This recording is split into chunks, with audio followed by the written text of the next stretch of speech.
Słuchasz podcastu Angielski z Konradem. Nowe odcinki każdego tygodnia.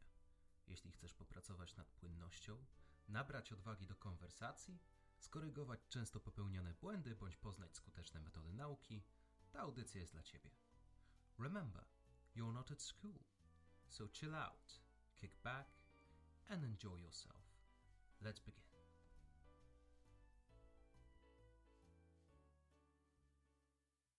Hello and welcome to another episode of my podcast, Angielski z Konradem. I hope you are well, ready and willing to learn. Enjoy the show. Let's begin with some vocabulary. Efficient, wydajne. Efficiency, wydajność. Efficiently, wydajnie. At peak, u szczytu. Plummet, drastycznie spadać. Sweet spot, punkt optymalny. Crucial, niezbędny. Among the most crucial skills in this day and age is efficient management of time. We are expected to do more with our time without having more of it, ironically. It becomes essential to make most of it. We will be looking for an article from Forbes.com. As always, the link is in the description. The article provides you with 20 possible ways of managing your time efficiently. I chose 10 most worthwhile ones, the ones I find most enticing and realistic. Most of us are unable to outsource tasks, for example. Tip number 1, start a diary. The most important tool helping you manage your time better is your diary or a calendar. The author recommends to make a to-do list of tasks, assignments, or appointments for the following day. Discipline yourself to make it a part of your morning routine, during your morning coffee perhaps. The key here is to keep your diary regularly, to check it out on a regular basis. Keeping a schedule also ensures that you don't overlap any tasks and cuts your memory some slack, since you don't need to keep track of every appointment in your head. Tip number 2, track the time you need for each task. Get a stopwatch and track how much time you actually need to see through a task. That will help you organize your day in a more efficient manner and will come in handy for the next tip. Tip number 3, complete your task within limited time frame. Whenever I collect and write material for each episode, I try to impose a time limit. Following advice from tip number 2, I found that I usually need around an hour and a half for real, actual writing work in order to complete any notes I might need for an episode. The results vary since each episode requires different amount of time due to a variety of topics, proofreading, etc. Imagine working at a school. Each teacher is assigned a specific amount of time to introduce a topic, elaborate on it, and conclude it, while making sure that it's presented in a way that all the learners get most out of it.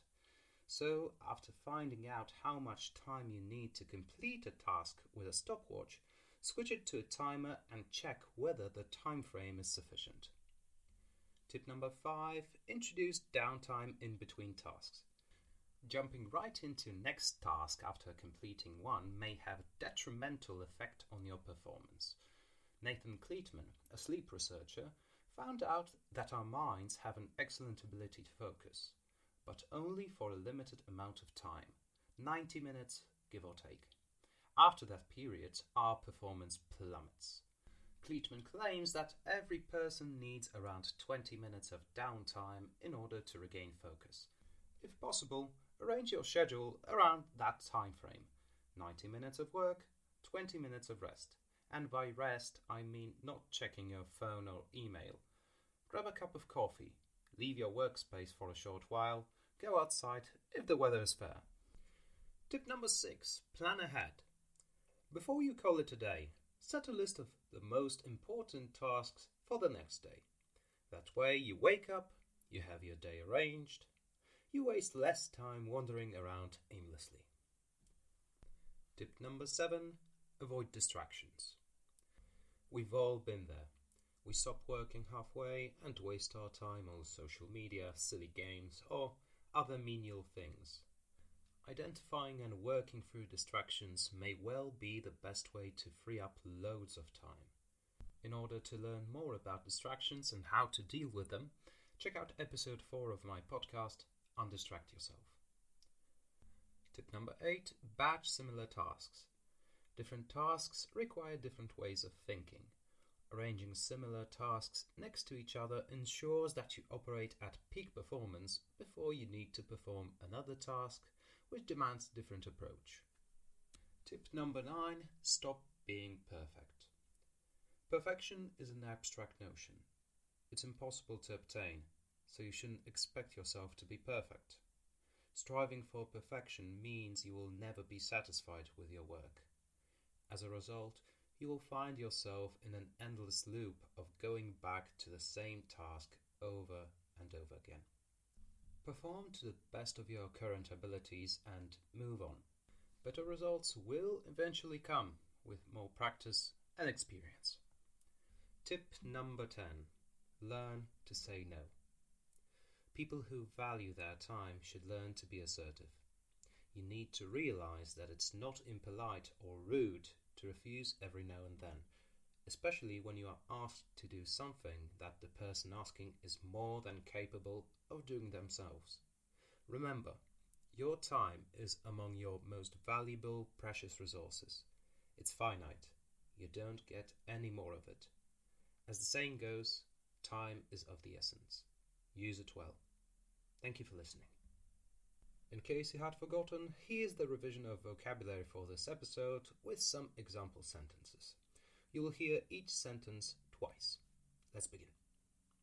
Efficient. Efficient. Wydajne. Efficient use of time is among the most valued skills. Efficient use of time is among the most valued skills. Efficiency. Efficiency. Wydajność. Your efficiency will improve if you manage your time well. Your efficiency will improve if you manage your time well.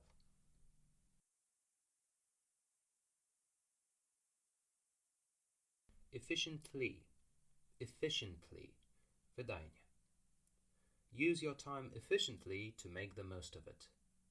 Use your time efficiently to make the most of it.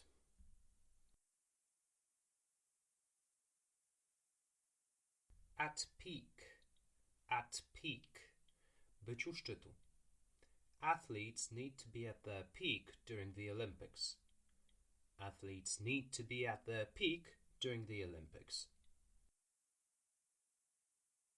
Sweet spot. Sweet spot. Punkt optymalny. Find a sweet spot between costs and benefits. Find a sweet spot between costs and benefits. Crucial. Crucial. Niezbędny. Sincerity is a crucial element of a happy and healthy relationship. Sincerity is a crucial element of a happy and healthy relationship. Sincerity is a crucial element of a happy and healthy relationship.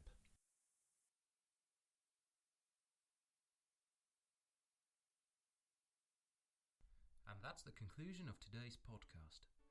I hope you enjoyed it. Thank you for listening. I'll talk to you next time.